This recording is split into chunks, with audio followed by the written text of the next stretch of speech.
Voilà. Bonsoir chers amis, aujourd'hui nous allons parler la notion sur la procrastination. D'abord nous savons tous que la procrastination c'est un thème qui est très très important. En quelque sorte nous pouvons considérer comme si c'était un fléau. Nous sommes tous en quelque sorte touchés par la procrastination, si l'on peut le dire. Sachez que nous sommes tous des procrastinateurs en puissance. Maintenant sur ce, nous allons essayer d'apporter quelques connaissances, quelques explications pour la procrastination afin que vous sachiez réellement si vous procrastinez chaque fois, chaque jour ou de quel type de procrastinateur êtes-vous. Donc vous allez tout savoir dans cet exposé d'aujourd'hui. Mais avant tout, nous allons vous présenter notre plan d'action qui s'élabore comme suit sur une définition, les conséquences de la procrastination, quelques conseils pour éviter en plus une conclusion qui a été répartie juste entre Jawad et moi, encadrée par Madame Eliasifi. Maintenant, sur ce, nous allons parler de la définition de la procrastination. Après avoir vous expliqué la définition de la procrastination, qui n'est rien d'autre qu'en quelque sorte en résumé, l'art de tout remettre à demain. Et maintenant, nous allons passer ici à quelques conseils, les conseils ici pour éviter la procrastination. Sachez que nous ne naissons pas procrastinateurs, on le devient. Donc sur ce, devenir un procrastinateur, nous savons que la plupart des personnes ont du mal actuellement à atteindre leur objectif. Nous ne disons pas que c'est forcément la procrastination, mais c'est aussi l'une des causes de l'échec, de ne pas atteindre ses objectifs, de ne pas pouvoir réaliser certaines tâches et se trouver parfois dans la contrainte du temps en train de faire une tâche. On peut le dire que souvent c'est de la procrastination. Maintenant sur ce, pour éviter tout ceci, aujourd'hui nous allons vous donner quelques conseils et ces conseils-là ne sont pas... Bon, en quelque sorte, il peut y exister d'autres conseils, mais il faut leur mettre en pratique. Je suis sûr que du jour au lendemain, vous allez cesser de procrastiner. Maintenant, sur ce, le premier conseil, c'est de vous fixer des objectifs. Si vous vous fixez des objectifs, vous savez ce que vous devez faire. Soit ces objectifs peuvent être de façon journalière, hebdomadaire ou mensuelle, en quelque sorte. Donc, c'est-à-dire à durée, si vous vous réveillez par jour, fixez-vous des objectifs de la journée, ce que vous devez faire, tout ce que vous devez réaliser avant que la nuit ne tombe, ou ça peut être hebdomadaire ou mensuel, ainsi de suite. Donc sur ce, il faut vous fixer des objectifs atteignables et des objectifs qui ne sont pas atteignables,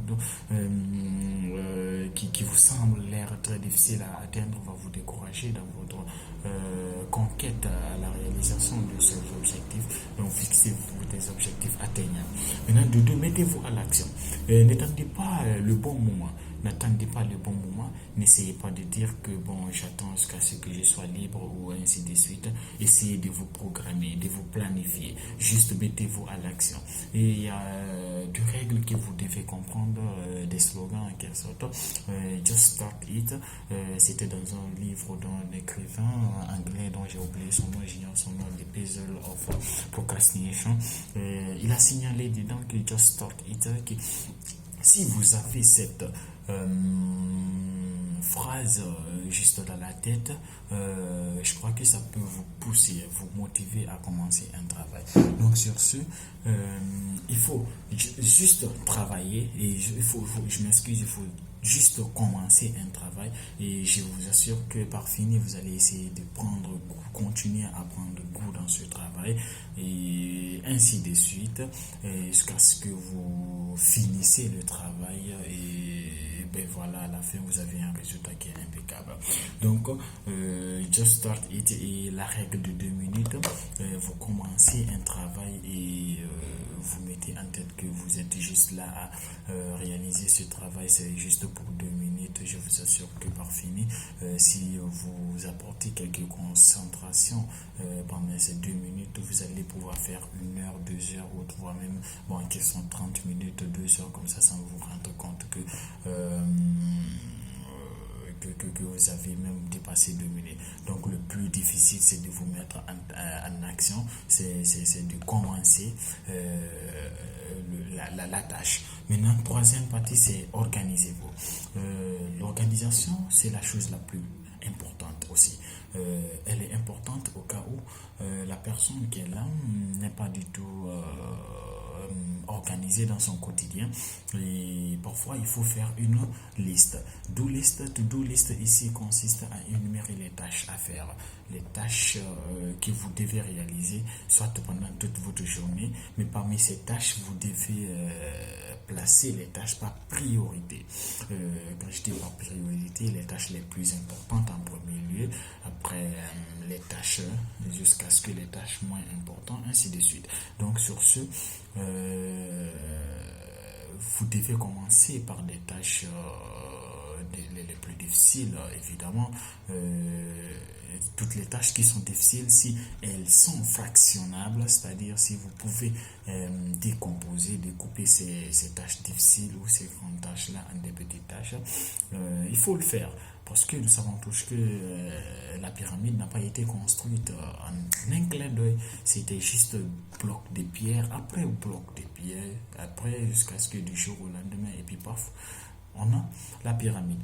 Donc, il ne faut pas essayer de se lancer directement à faire tout un travail ensemble, et essayer de faire tas de choses en même temps. Ça peut vous décourager, ça peut vous submerger jusqu'à ce que vous retrouvez découragé totalement.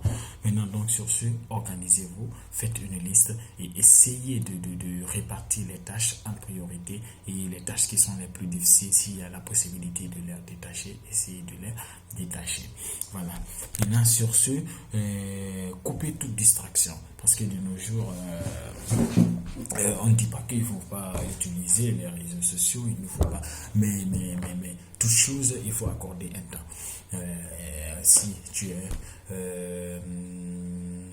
dans un moment de sérieux, il faut être sérieux, et les sources de distraction actuellement de nos jours, soit c'est les téléphones, les ordinateurs, ou tant de trucs électroniques. Donc il faut essayer de vous éloigner de tout ceci, déconnectez-vous, éteignez votre téléphone et mettez à côté, déconnectez-vous, et venez bosser ce que vous avez à faire. Donc, motivez et mettez-vous la pression, c'est-à-dire concentrez-vous sur l'objectif que vous devez atteindre, la réussite, la récompense. Essayez de vous récompenser à chaque travail accompli. Maintenant, sur ce, à la fin, nous allons conclure par quoi? Qu'il faut comprendre que la procrastination n'est pas de la paresse. La procrastination et la paresse sont deux choses qui sont diamétralement opposées. Et la plupart des personnes dans la salle ici, quand on parle de la procrastination, ils vont penser que c'est une personne qui s'assoit dans son canapé ou qui se couche, qui attend que tout le monde fasse les choses à sa place. Non, ce n'est pas la même chose. Juste que la procrastination, c'est une personne qui attend multitude de tâches à réaliser, et il fait un choix inconscient ou conscient, en quelque sorte, donc qui ne sait pas réellement quelles sont les tâches a priori à réaliser, parce qu'il y a ces tâches qui peut attendre la procrastination, parce qu'il faut comprendre parfois que la procrastination n'est pas du tout un mal. Lorsqu'on procrastine sur des tâches qui peuvent être réalisées aussi après, par exemple, imaginons que réviser ou faire les tâches ménagères, par exemple, ou laver ses habits, nous savons tous que ça peut attendre après. Mais les révisions, tu peux, il faut essayer de se concentrer sur ces révisions, afin que tu puisses apprendre beaucoup de choses, et tes habits, tu peux le faire demain ou après-demain, mais seulement pas d'une manière exagérée. Maintenant, sur ce, la paresse et la procrastination sont deux choses diamétralement opposées, donc juste que la personne n'a pas fait un choix conscient ou inconscient sur des multitudes de tâches à réaliser, donc il met en quelque sorte les tâches dont la satisfaction à long terme et que l'on peut même amorcer et débuter dès maintenant là, pour pouvoir ne pas être dans la contrainte du temps. Donc merci pour votre attention, et si vous avez des questions, posez-les. Merci.